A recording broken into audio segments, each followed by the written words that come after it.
a Caro Schwingel, que es la expositora de hoy. Periodista y máster en cibercultura por el Centro Knight para el Periodismo en las Américas de la Universidad de Texas en Austin y doctora en ciberperiodismo. Tiene un postdoctorado en fotónica y nuevos medios. Consultora y activista. Desarrolla productos y servicios para Internet. Desde 2000 imparte cursos para pregrado y posgrado enfocados en la cibercultura, en periodismo digital, desarrollo web, sistemas de publicación audiovisual, arquitectura de la información, creación y creatividad, teorías del periodismo, narrativas interactivas hipertextuales y desarrollo colaborativo en Internet.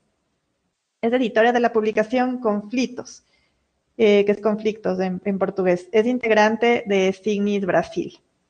Gracias, Claudia, por la presentación y a todos, y a Majo y todos a Signis por la invitación.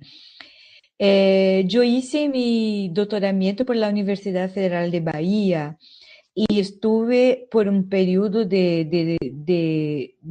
beca de doctorado, por un periodo de 1 año en la Universidad de Texas. Entonces, hice esta solo para esta rectificación ahí en la presentación. Está. Entonces, me voy a hablar acá sobre las narrativas periodísticas. Entonces, vamos a buscar acompañar aquí esta idea, ¿no? De cómo se viene esa charla de una charla que hicimos en encuentro en Porto Alegre de las Signis, donde se estaba hablando sobre cómo se consume la media en tiempos digitales. Lo que hay en términos de medias digitales, lo que hay en términos de narrativas digitales. Entonces, estamos hablando de esta configuración de cibercultura, de una cultura digital, de una cultura cibernética, de una cultura que se da en las redes sociales, en la Internet, y en una producción de contenidos y de contenidos periodísticos. Entonces, cuando hablamos sobre esta perspectiva de cómo las personas están consumiendo esta mídia, ¿no? Estamos hablando también de ese contenido periodístico. Y estos, entonces, como nosotros como productores y no más como consumidores de la información.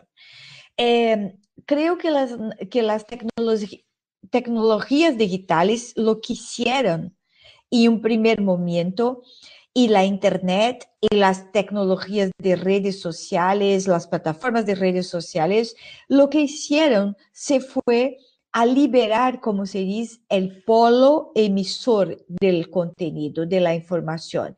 Entonces las personas empezaron a producir contenidos. Y esos contenidos son contenidos periodísticos y contenidos generales, no periodísticos. Entonces, cada vez más es más importante discernir y separar lo que es contenido periodístico y lo que no es contenido periodístico. Entonces, estamos hablando en características de una práctica profesional, de una práctica periodística, de la práctica periodística. ¿Y qué características son esas, no? Para sermos lo que son, para contar historias, que es lo que se llama. Entonces, ¿qué hace un periodista? Un periodista cuenta historias. Entonces, está contando algo que se pasa. ¿Qué se pasa? Un facto. Algo que aconteció, un facto, ¿no? Este facto se va a contar una historia a partir de ahí, de acuerdo con criterios. Y esto, contar esta historia, se pasa como narrativas. Entonces, estamos hablando de narrativas periodísticas. ¿No? ¿Qué son estas narrativas periodísticas en sí? ¿No? Contar historias, narrar hechos tener clareza sobre o que é um hecho periodístico. Um hecho periodístico é um acontecimento, algo que se passou. E em função desse hecho periodístico, deste facto que se passou, nós temos critérios de noticiabilidade. ¿Por qué que esto se pasó es una noticia? ¿Por qué esto es noticia? Cuando estamos hablando del consumo de millas, y principalmente este último año en Brasil, estamos hablando muchísimo de fake news, de mentiras, ¿no? De cosas que no son verdades. Y cuando estamos hablando en información periodística, estamos hablando en factos, en acontecimientos, en hechos, lo que se pasó. Y estamos hablando en contar algo que se pasó a partir de criterios que fundamentam aquello como como notícia, como uma notícia. E o que é uma notícia? O que são esses critérios de noticiabilidade? Por exemplo, a proximidade de algo, a notoriedade de alguém, a relevância para determinada comunidade. Então, como isto vai afetar as pessoas? Então, chicos, quando estamos falando em periodismo, estamos falando em interesse público, informação de interesse público. E isto, é um hecho e vamos a contar algo que se passou a partir de determinados critérios. E se estamos falando em narrativas periodísticas, nós estamos falando em um processo de produção. Periodismo se tem um processo de produção. Este processo se empieza com hablamos em português, apuração. Creo que algunos de ustedes le llaman de recoleta de datos, investigación. El parte que el hecho se pasó, entonces vamos ahora a investigar ahí, a buscar los datos y las informaciones al respecto de este hecho, trabajando con fuentes de información, fuentes fidedignas. Entonces, esta primera parte es la recoleta de datos, es la producción, la investigación, disculpe. Es la investigación de la recoleta de datos y cómo buscamos nuestras fuentes y buscamos las personas que pueden traer más informaciones ahí. Después, un segundo momento es el momento de la producción. Esta producción em ciberperiodismo, eu la compuse em mi tesis em termos de composição narrativa, onde ponemos os recursos multimídia, onde escrevimos o texto, ponemos os recursos multimídia, onde nós construímos a narrativa, a composição narrativa, a composição desta matéria, desta nota, desta reportaje, do que sea. Después que haya esta composición narrativa, tenemos un proceso de edición, que generalmente es por otra persona que lo hace. Y por fin tenemos la publicación, que es cuando disponibilizamos esos contenidos en la internet, en la plataforma, en el aplicativo. Esta es la publicación. Pero esta publicación es dejar los contenidos disponibles. Esto no significa que las personas van a llegar a estos contenidos. Este es un proceso de circulación. Esta circulación con los materiales impresos, las revistas, los periódicos, ya estaba muy consolidada, ¿no? Las bancas, las asignaturas, las personas entregue, distribuido por correos, por postales, por lo que sea. Y esta distribución se pasaba por ahí, ¿no? El coche pasaba en la calle y se el chico arremesaba el periódico por arriba de la casa y ahí estaba en el jardín, que se quedaba ahí el periódico y es como he hecho hasta ahí. Pero en el digital, este proceso es completamente distinto. Cómo nosotros publicamos y cómo hacemos que las personas lleguen a nuestro contenido. Esto se da entonces por un proceso que vamos a dar visibilidad para esos contenidos. Y es ahí donde se llega las redes sociales. Las redes sociales empiezan a hacer esta circulación de los contenidos. Y el primer plataforma que hice eso se fue el Twitter. 140 caracteres que llevavam para era praticamente um titular que lhe amava para uma informação específica aí. E então havia um link e as pessoas se iam e Twitter empieza então a ser uma circulação de informações. E depois as outras redes, o antigo Orkut em Brasil se foi muito forte e depois em todo o mundo Facebook é muito forte. Então aí temos o processo de circulação aí. E yo hice mi tesis de doutoramento, se fue a pensar este proceso de producción para el ciberperiodismo. Entonces hice este libro que se fue publicado por Editoras Paulinas en Brasil, que es la parte teórica de mi tesis, donde sistematizo ese proceso de producción de esta nueva modalidad. Esto estamos hablando también de un nuevo campo semántico, ¿no? Nuevos significados ahí que se dan. La Internet 2.0, todas las posibilidades de interoperabilidad entre sistemas. O sea, yo publico algo en Twitter, él se replica en Facebook, en Instagram, en el web sitio, donde sea. Entonces, hay una interoperabilidad de datos que hacen con que esos contenidos se dialoguen entre sí de manera automatizada. Esos son los procesos de la web 2.0. Y después los bancos de datos. A propia web, que es el www, las páginas gráficas de la Internet, es un propio grande banco de datos. Entonces, estamos trabajando ahí con informaciones y datos segmentados.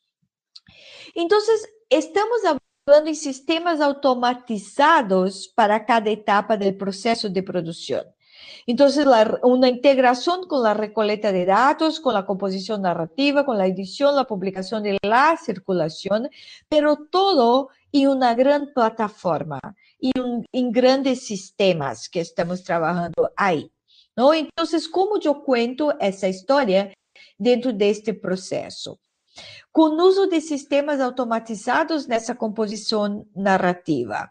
Então, temos essa ideia da cultura algorítmica, não? Que o próprio Pierre Levy traz esta ideia, e a sistematização de uma nova modalidade periodística, o periodismo digital e também, não, são coisas paralelas.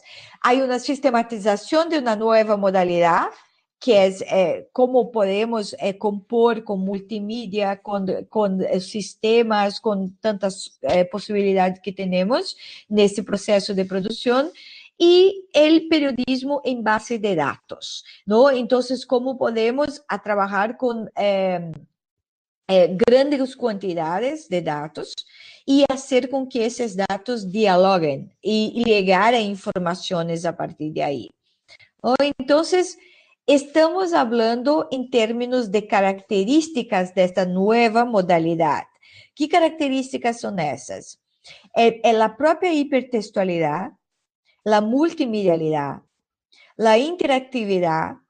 No tenemos más el cierre de la información. a la medianoche, a las 11 de la noche, se cierra el periódico. No, ahora la actualización es continua. Mismo los periódicos impresos, la prensa, tenemos el web sitio donde la actualización es continua. La idea de memoria es que nosotros hoy tenemos bancos de datos con todas las informaciones pasadas de esos vehículos. Entonces es muy fácil para nosotros llegarmos y buscarmos una materia, una información que se fue a 5 años, a 10 años atrás.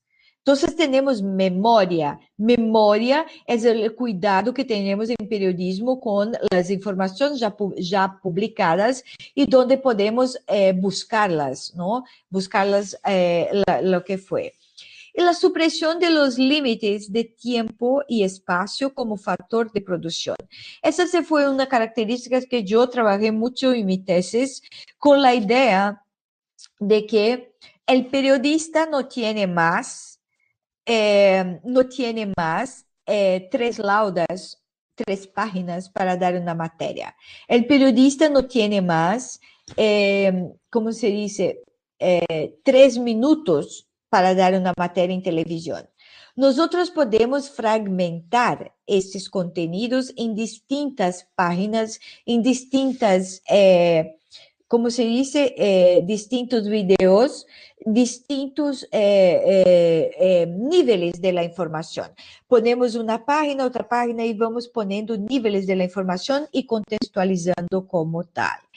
Y por fin, el uso de sistemas automatizados en la composición narrativa, los Content Management Systems, los sistemas de gerenciamiento de contenidos, el propio WordPress, que es un sistema que empezó como un sistema blog, ¿no? de un formato de publicación específico.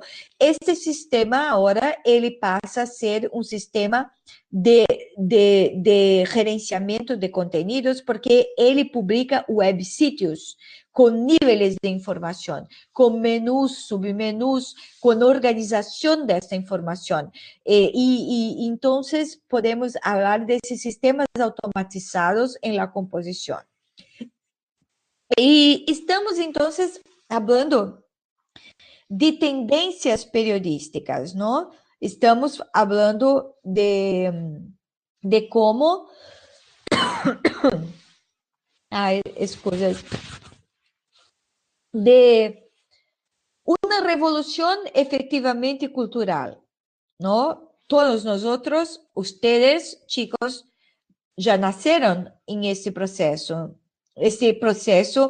de esta revolución digital, y donde ustedes trabajan con eso de manera muy, muy más integrada que sus papás y mucho más que sus abuelos. Entonces, esta revolución tecnológica es una revolución cultural, ¿no? Nosotros cuando hablamos en hipertextualidad, nosotros estamos hablando de otra narrativa, otra estrutura narrativa. Estamos hablando de cómo componemos una narratividad en blocos, y estos se linkan, se vinculan entre sí. No estamos más hablando de la cultura del códex, de la cultura del impreso, de la prensa, donde tenemos una narrativa continua. Estamos hablando de una revolución que se da en los distintos niveles y una complejidad cada vez mejor, más grande del proceso de producción. Entonces, cuando antes teníamos un proceso periodístico, por ejemplo, que trabajaba con el texto y foto, ahora tenemos un proceso periodístico que trabaja con texto, foto, audio, vídeos, con gráficos, con banco de datos, todo es dinámico, ¿no? Tenemos una convergencia de lenguajes y de procesos. Y esto también tenemos las nuevas atribuciones de los periodistas. Hoy un periodista no puede, un contador de historias, un propio comunicador, no puede tener una narrativa única. Hay de comprender esta complejidad, ¿ok? Entonces, hablamos acá de un universo que se configura de otra manera, ese universo digital.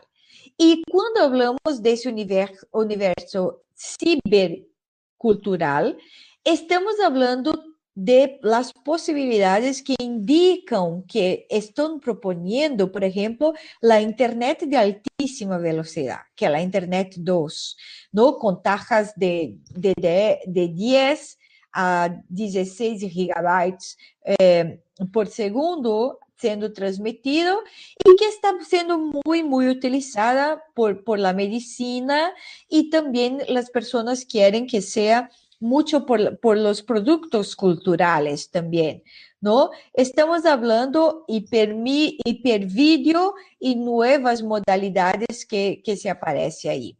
Aquí es una parte del proyecto que yo participé de mi postdoctorado, que fue un proyecto de trabajar en 2014, 2015, y trabajar con vídeos. En verdad, este proyecto se dio en 2012, 2011, 2012, que fue un proyecto de trabajar con vídeos en súper alta resolución, en 4K, pero en 3D. El vídeo en 4K ya tiene una sensación de inmersión, porque es muy evidente la imagen, es muy perfecta. Y 3D ya se da esta formación. Aquí es una idea, ó. Aquí temos el vídeo Paleme, aquí temos una 780K y aquí el 4K. Entonces, aquí se percibe, en la imagen se percibe los pelos, ¿no? De las personas y todo, son muy evidentes. Y 3D se da esa sensación, ¿no? Con los óculos especiales para sensación de inmersión. Para tener la resolución de eso es la misma del vídeo 8K. 8K. 8K hoy está siendo trabajado por 4K se fue abandonado y hoy el vídeo es de 8K, que es de súper alta resolución para propias transmisiones están haciendo y como tal. Aquí se fue nosotros hicimos un primer vídeo que se fue Estéreo Ensayos, aquí está el enlace, ustedes pueden buscar después más información. Y acá también está la idea de este vídeo que fue trabajar con 4K 3D, haciendo narrativas sobre Río de Janeiro. En la ciudad se fue 5 o 6 ensayos en búsqueda de una narrativa. Se fue el vídeo que hicimos para la Red Nacional de Pesquisa. Esta red se llama, de Internet 2, se llama Global Lambda. Es una red donde se producen esos contenidos en altísima velocidad. Aquí también se fue una visitación que hicimos en la Universidad de San Diego, en California, donde es una cave, es un mural, en verdad, un wall, un mural donde están transmisiones de diversas partes y haciendo transmisiones y haciendo edición de vídeo y súper alta resolución entre Universidad de San Diego y Universidad de Kioto en Japón y haciendo eso al mismo tiempo, ellos en Japón, los otros en Estados Unidos y haciendo esta interactividad. Aquí se fue una cave ¿no? De inmersión, de idea de inmersión y también en alta resolución. Aqui o professor explicando, aqui são as imagens que hicimos em Rio, só para dar um contraste entre altíssima tecnologia e o que temos em las favelas e las periferias de Rio de Janeiro, não? Que é toda a parte elétrica como tal. Aqui é televisão, não? Televisor de 8K de Samsung que se había lanzado justo en agosto de este año en la Feria de Tecnología de Alemania, donde esta es la resolución de la imagen. Es algo increíble, es muy, muy interesante. Esto está siendo hecho en términos de televisión digitales y puede, seguro, con la fibra óptica, a llegar rápidamente en la Internet. Y esto es cómo hacemos las narrativas para esas tecnologías, cómo estamos pensando y nos preparando para contar historias para estas tecnologías, ¿no? Entonces, Brasil empezó a hacer una investigación de altísima calidad con el grafeno, que es la tecnología que se debe a substituir la tecnología del silicio. El Centro Brasileño de Búsqueda de Grafeno, que se inauguraría en 2014, ele se inaugurou.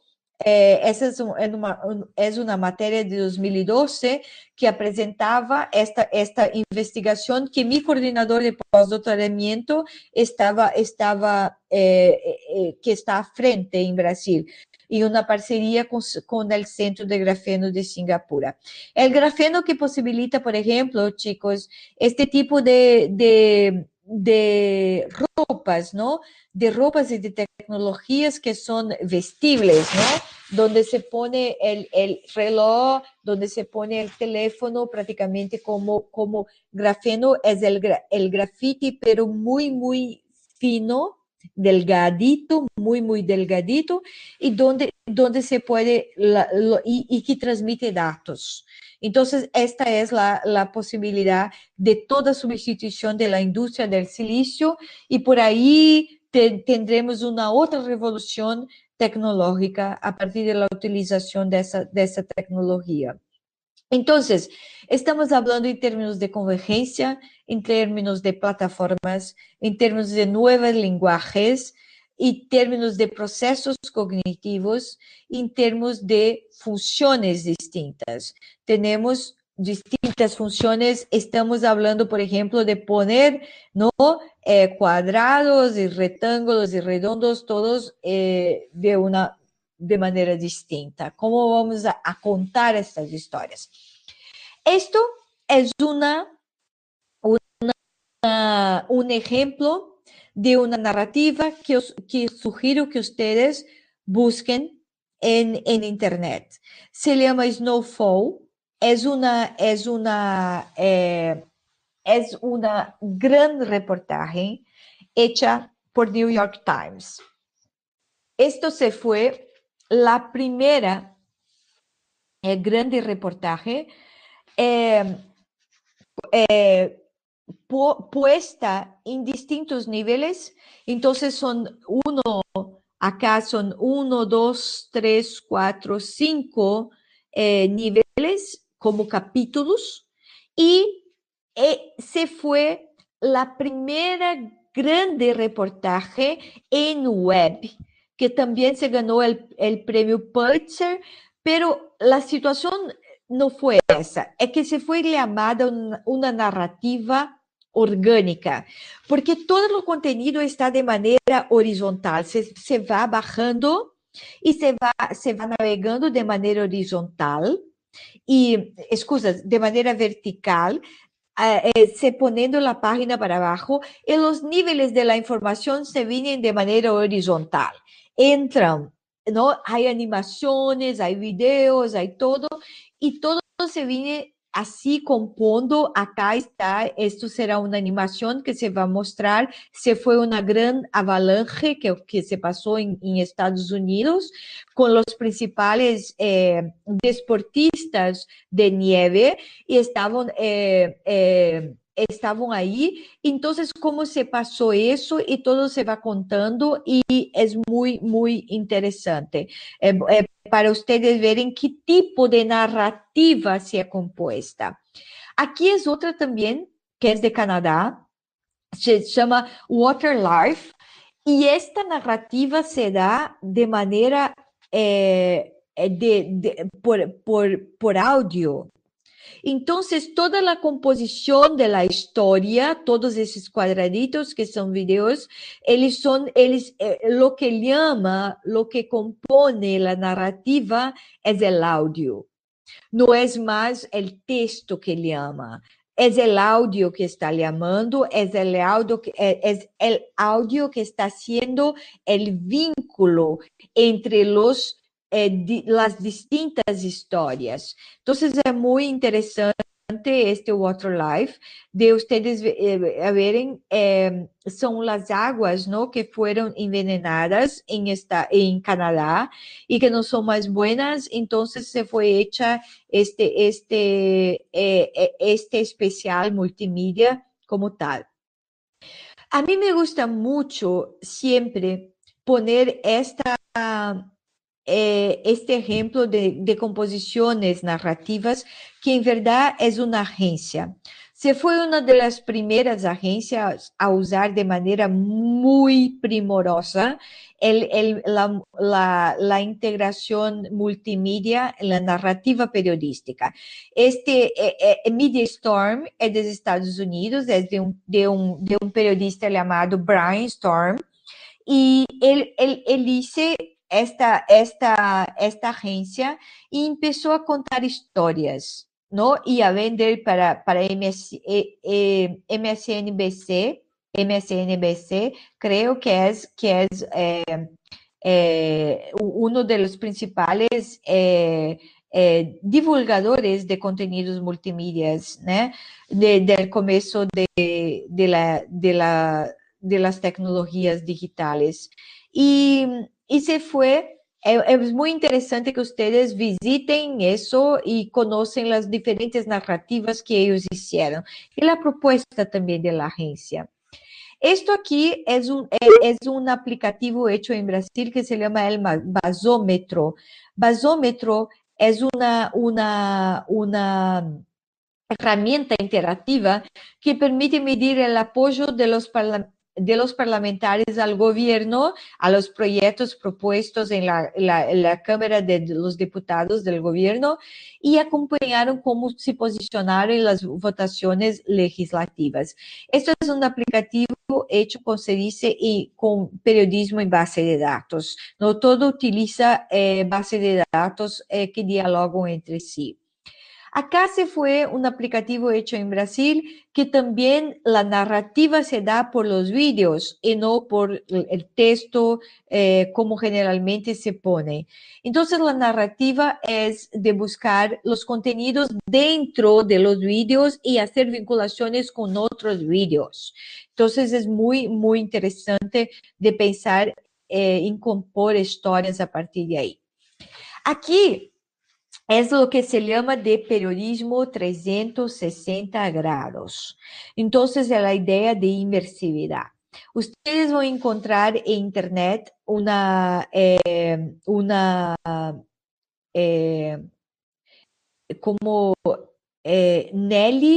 Nelly es una profesora de Universidad del Sur de California, USC, Nelly de la Peña. Es una mujer que hice periodismo de inmersión. Es la primera que hice. Lo que ella hizo, su investigación que fue a poner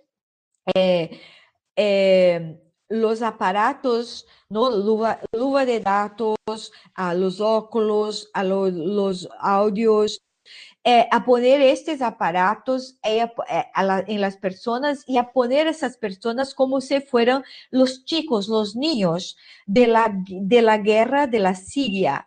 Y cuando ella hice eso, se fue en la reunión de la ONU, de las Organizaciones Unidas, y se pone, ella puso a las personas ahí como si estuvieran adentro de la guerra. Y entonces las personas cambiaron. Las personas que estaban en la reunión, no me acuerdo si fue en Ginebra, se fue para cambiar su posicionamiento al respecto de la ONU apoyar o no apoyar ayuda para los refugiados. Y eso se fue muy, muy fuerte. Entonces, periodismo de inmersión empieza con periodismo 360 grados, que se empieza, por ejemplo, con una cameracita. Yo leí y no quité de acá. Hay una cameracita, por ejemplo, como esa. Mira, esa es una cámara de 360 grados. Muy sencilla, ¿no? Muy, muy fácil de ustedes, acá está, muy fácil de ustedes tener algo así y hacer esta producción, se hace una foto o un vídeo y hacer esta producción como tal. Entonces, estas son cámaras muy fáciles, más fáciles de manejar y hay más complejas do que esta, pero esta es muy buena y se cuesta como $150, creo, algo así. Entonces, no es algo absurdo para hacer esa ahí. Entonces, es con esta cámara eu tenho esta sensación de la foto, del vídeo 360 y puedo manejar eso, ¿no? Y el otro que quería destacar para ustedes son los news games, que son los juegos, ¿no? Los juegos. De hacer como el quiz, el simple preguntas, respuestas, contestaciones. Esto, cuando empieza eso, las personas cuando se sienten involucradas con la información, ellas por sí solas ya tienen una aprehensión de aquella información cerca de 70%. Cuando las personas no tienen este involucramiento con la información, las personas no se acuerdan 40% de esta información. Entonces, los juegos son muy interesantes para se pensar narrativamente. Este es el game de la Palestina también, que fue uno de los primeros news games. ¿Verdad? Y aquí son los aplicativos, ¿no? Los aplicativos que hacen una inmersión de lenguajes. Entonces, cuando si tiene QR code, ¿no? El código que se pone arriba, el celular y se lee, todo acá era así, se ponía arriba del anuncio y el chico hablaba, ¿no? El presidente hablaba como tal. Y la última cosa que quiero destacar para ustedes, porque ya estamos también en nuestro tiempo, son con relación a los colectivos, ¿no? Entonces, una de las grandes cosas que se pasa ahora acá en Brasil y todo el mundo, una de las cosas que se pasa son los colectivos, las redes de periodistas y las redes de producción de periodismo, ¿no?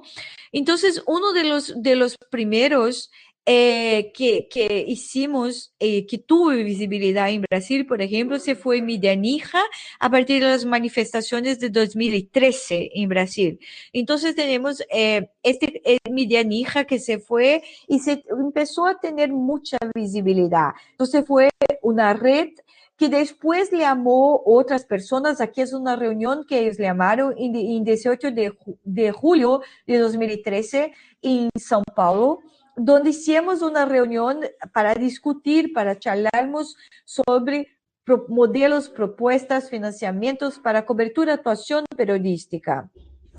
Otra red que tenemos es la transparencia hacker, que es que la transparencia que hicieron muchos movimientos de hackathons, maratonas hackers, ¿no? Para producir contenidos, propuestas, aplicativos. Acá es el ónibus, el camión, el bus, autobús hacker, que es de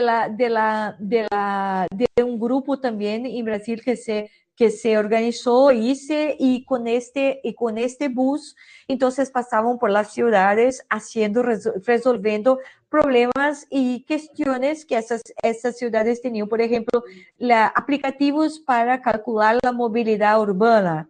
La movilidad urbana, la distancia los paros de buses, de camiones, los paros de metro. Entonces, todo eso calculando la movilidad urbana.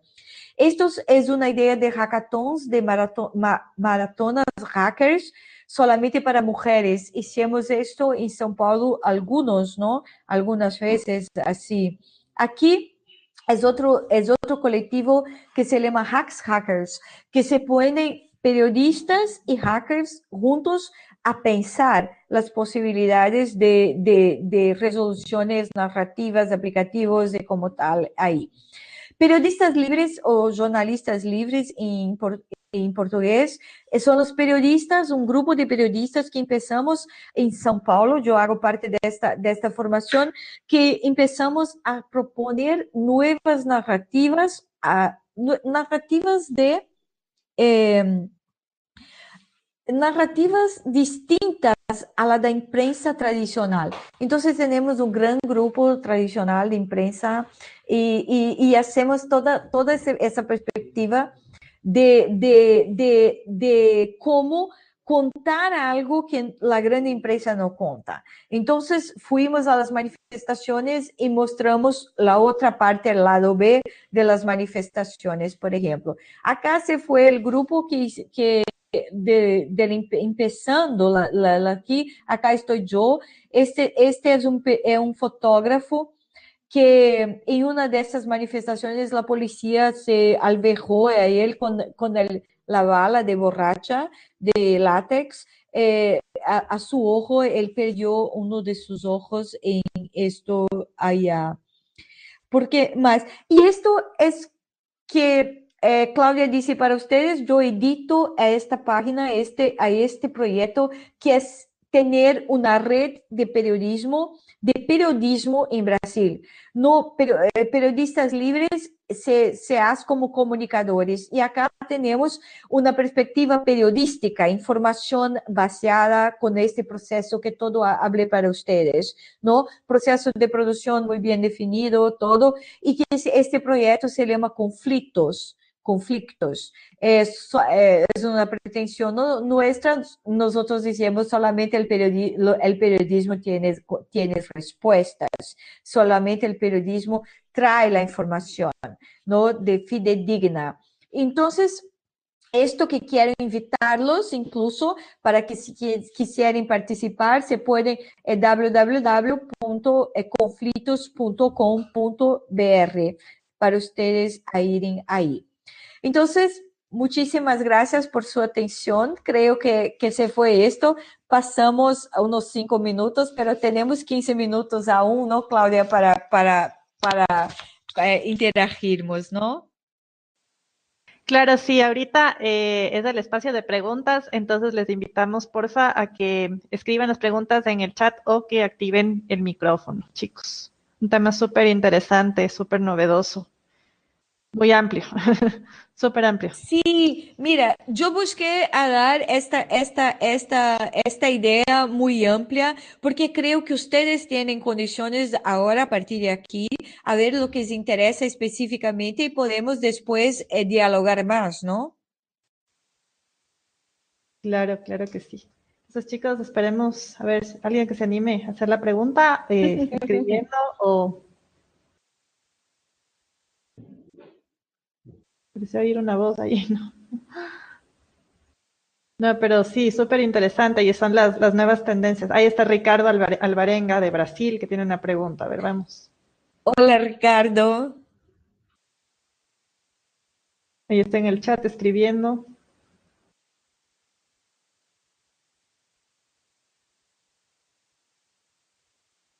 Como você está, Ricardo?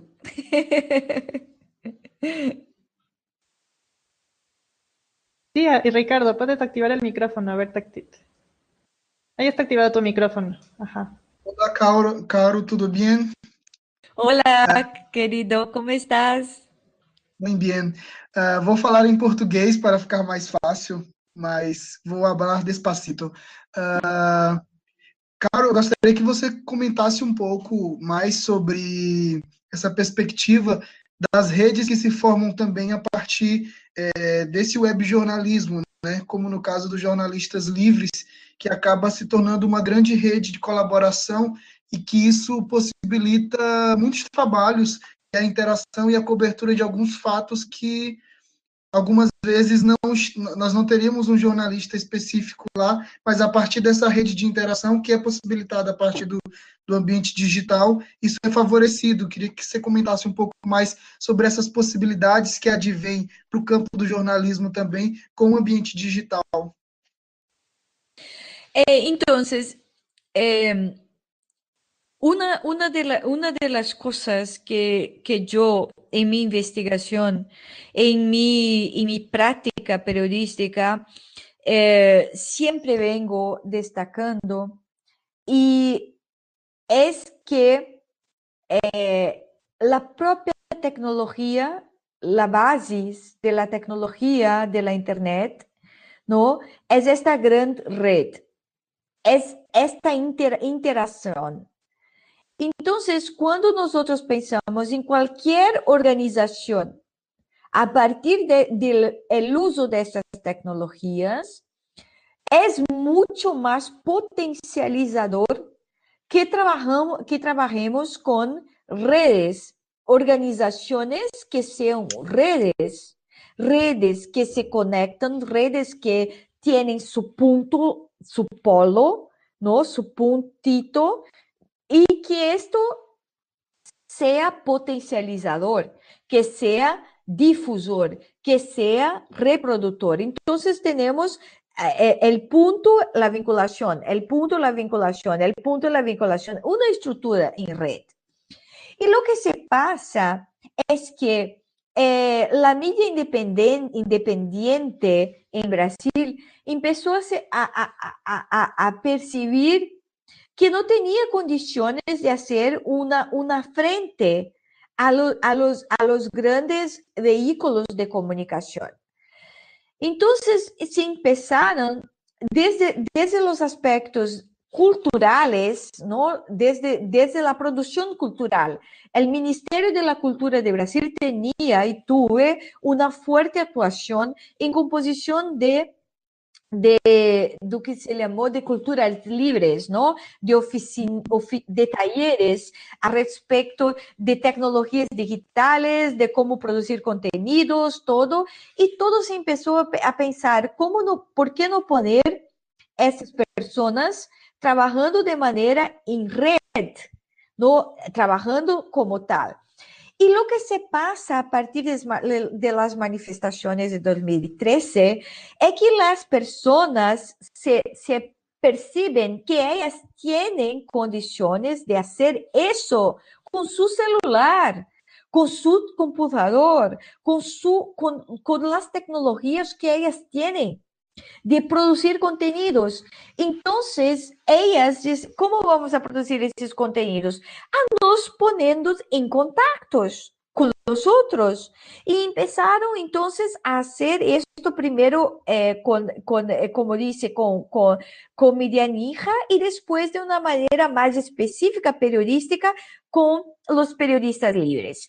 Los periodistas libres nosotros empezamos, se fueron llamados colectivos 12 colectivos, 12 vehículos colectivos que eran vehículos alternativos de mídia para hacer un especial que se llamaba la cuenta de agua, porque tuvimos un problema de agua muy grave en São Paulo y con una estiaje muy grave, y tuvimos lluvias y enchentes, excusas, no sé si se dice enchentes, pero con mucha lluvia y mucha agua en el norte de Brasil al mismo tiempo.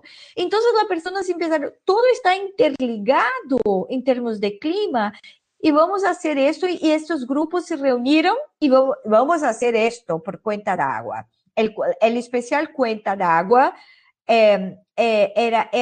se fue un primer paso para después periodistas libres. Entonces, periodistas libres se configura en una gran red nacional y se empieza a tener alcance, porque el gran problema del periodismo en la Internet y de la imprensa independiente es su alcance, es cómo va a llegar a las personas, a cómo las personas llegan a su información.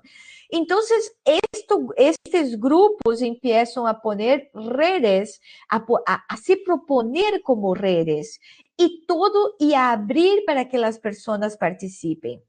Mira, si ustedes entrarem em conflitos, ustedes vão ver allá arriba, tienen que entrar por web, por computadora, ustedes vão ver arriba um menu onde vai dizer faça parte. Sea parte de acá, faça parte. Então, ustedes vão a clicar aí e vão ver que temos possibilidades de coletivos de mídia, de comunicadores e de periodistas serem parte de nossa rede. Então, estamos componendo esta rede para produzir para dar visibilidade para contenidos produzidos em distintas partes. Então, se temos uma rede, temos um alcance mais grande, não? E isto é a grande possibilidade. Não lo sei, Ricardo, se queria que tuviera um ponto específico em relação a isso, ou se te contestei com isso? Não, estás perfeito. Era exatamente isso, de contextualizar um pouco mais, ampliar um pouco mais essa reflexão, porque é algo muito interessante que vivemos em Brasil a partir de jornalistas livres. Muito obrigado. E tu conheces a outras redes a partir de periodistas livres, Ricardo, em Brasil? Tem um projeto que alguns alunos na universidade aqui onde eu trabalho, no Maranhão, colaboraram, que é criando redes paralelas ao São Paulo Invisível, SP Invisível. Então, eles criaram uma atividade paralela aqui no Maranhão, São Luís Invisível, e soube que em outros lugares do Brasil também criaram redes assim também, mas não exatamente como jornalistas livres. Mira, este ejemplo de SP São Paulo Invisible es muy interesante porque él se empieza en la universidad Católica de São Paulo, la USP, la PUC, la Pontificia Universidad Católica de São Paulo, en el curso de periodismo, un chico llamado Vinícius y 3 o 4 amigos, Vinícius, y ellos empiezan a contar historias a respecto, contar la vida de las personas que viven en la calle. Y estas personas son las personas invisibles, ¿no? Entonces Vinícius se va para la calle y entrevistan a esses tipos y ponen una foto muy bonita y muy representativa, ¿no? Y su narrativa, como a veces como primera persona, a veces como tercera persona, y pone así. Y empieza a ser muy visitada, muy conocida, SP Invisible. Y después, entonces, ellos empiezan a reproducir en otra ciudad, como esta esta que Ricardo habla, en Maranhão, como em Curitiba, como em outras cidades, começam a ser Curitiba Invisível e todos, e se põe como na rede. E se põe de uma maneira muito espontânea como na rede, não? Com algum apoio de Vinícius e de SP Invisível, pero de maneira muito espontânea. E esta é a grande potencialidade. Quando miro isto, sin duda, Ricardo, es la gran potencialidad, es la estructura en red y cómo podemos utilizar eso. Incrível. Entonces, Solange está diciendo acá, ¿no? En el chat, Caru, que gracias, en la universidad tuvimos la oportunidad de hacer algo similar, en pequeña escala, por supuesto, y realmente es una experiencia de gran aprendizaje. Creo que en esta época es necesario buscar nuevas formas de contar historias y sacarle todo el potencial a Internet. En un punto tenemos la chance de ponernos en contacto con una enormidad de gente y recursos esto. Y eso nos implica un desafío como periodistas. Sí, sí, sin duda eso, Solange. Tenemos esto, gracias también a ustedes, a usted por compartir a eso y a ustedes, ¿no? Por podermos estar acá compartiendo, ¿no? Con esas historias. Qué bueno. Qué bueno. ¿Alguna otra pregunta, chicos? Si no, ya para finalizar, porque está bien tarde donde cargo, entonces. No hay problema para mí, no, Claudia, sí, sin problemas. Ahora el sueño ya se pasó Ah, ya. un poco está. Mira, creo que es muy interesante que ustedes, esta presentación está ahí y también está en Prezi. En Prezi está en prezi.com, users, barra es Caru Digital. Y ustedes pueden buscar a eso, esta presentación, y a buscar los enlaces, los links que están ahí. Es muy importante que ustedes miren con mucho cuidado tanto a Snowfall, este especial de New York Times, quanto o Water Life, porque es muy interesante que ustedes miren y que busquen ejemplos, ¿no? De narrativas que se puede pensar por ahí. Y como dice, nosotros estamos componiendo nuestra red de conflictos y hago la invitación a quien quiser, ¿no? Aún estamos solamente en portugués, pero a cambiarmos informaciones. Queremos mucho informaciones cualificadas. Entonces, estamos con una parcería con la RIMP, la red, yo voy a poner acá en el chat para ustedes, la red Innovación Política.org.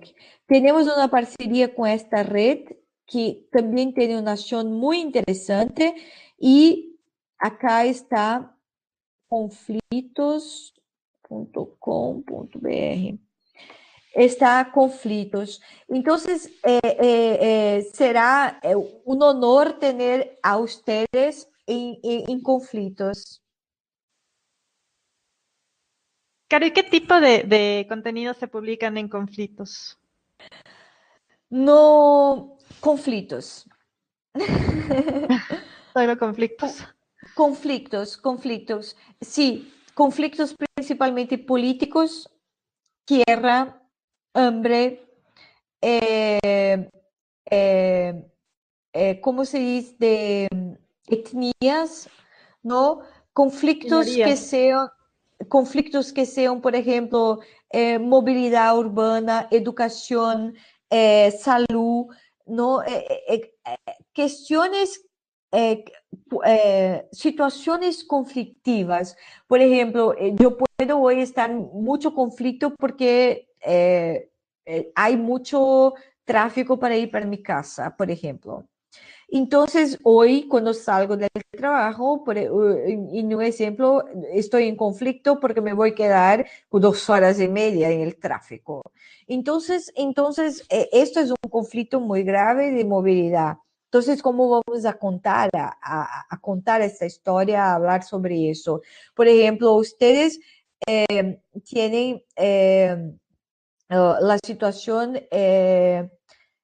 digamos, de violencia en Colombia que está, ¿no? Entonces, ¿cuáles son los conflictos, ¿no? Que nosotros tenemos un teaser que se dice así, ¿tú prefieres la paz o el conflicto? Y la mayoría de las personas dicen, no, yo prefiero la paz. Pero tú estás en paz, tú estás en paz acá. Y algunas personas dicen, sí, yo estoy en paz. Yo digo, oh, mira, qué lindo, estás en paz. Pero a mí es muy difícil como periodista estar en paz. Estoy siempre en conflicto. Entonces, mira, ¿qué conflicto hoy está se dando, ¿no? Aquí, ahí. Entonces, hablar de que cualquier tipo de conflicto que tenga interés público, porque es periodismo. Ah, listo, muchas gracias. Ya vamos entonces a ingresar a conflictos para conocer más. Entonces, chicos, tal vez alguna otra pregunta, si no ya para finalizar. La última. La última pregunta, alguien, o un comentario. Tal vez les quedó una duda, tal vez no se entendió bien qué era el periodismo 360 o el periodismo de datos, que son las nuevas tendencias que se están utilizando en el periodismo digital.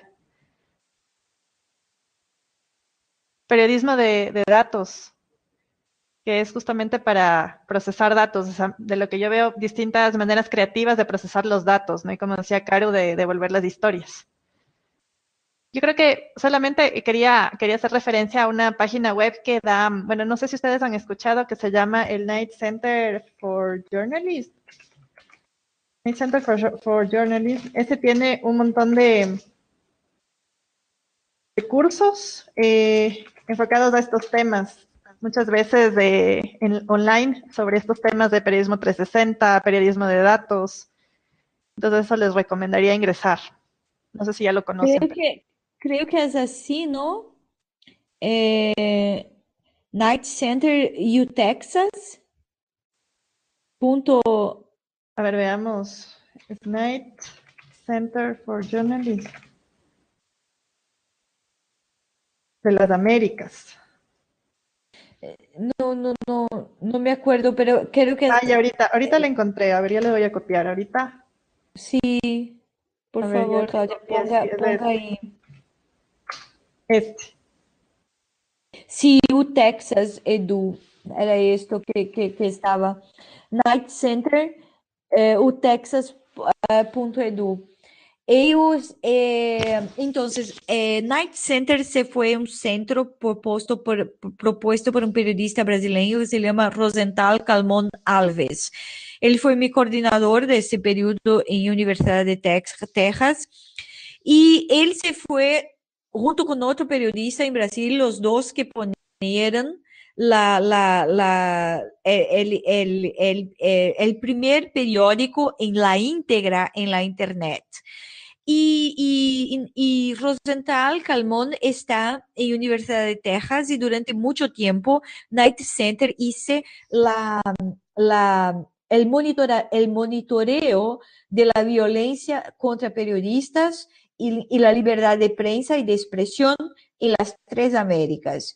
Y hace como unos 5 años, él cambió para a, a desarrollar herramientas para apoyar periodistas en todas las Américas para periodismo, para la producción de periodismo digital. Entonces, ahí está, hay libros de redacción, hay libros de composición, hay muchas herramientas ahí que son muy, muy interesantes para se consultar. Y tú tienes toda razón, Claudia, en poner esta referencia ahí. Entonces, hay como unos 6 libros que ustedes pueden bajar y utilizar en español. Sí, o sea, yo les recomendaba porque justo esta plataforma constantemente hace cursos online gratis de estos temas, justamente de periodismo 360, periodismo inmersivo, de datos, entonces, justamente por eso. Esos son, ellos, Ujú. no lo sé más. Ellos Desarrollan. hicieron una Sí. plataforma de mock, ¿no? De mock, que son los cursos que se puede dar para muchas personas y son buenísimos. Sí, buenísimos. Sí, qué bueno, qué bueno. Sí, tenemos que profundizar en esos temas próximamente. Bueno, muchas gracias, Caro. Te agradecemos muchísimo por la charla. Mariana, también de Uruguay, tiene un comentario. Muchísimas gracias. Muy interesante para seguir investigando y ver cómo enriquecer nuestra narrativa. Qué bueno que te haya gustado, Mariana.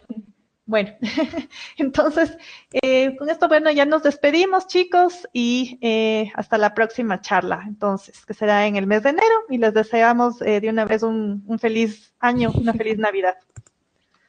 Adiós, gracias Gracias, y Caro, gracias muchas por la gracias. atención. Hasta pronto. Chao, chicos, gracias. Feliz Navidad.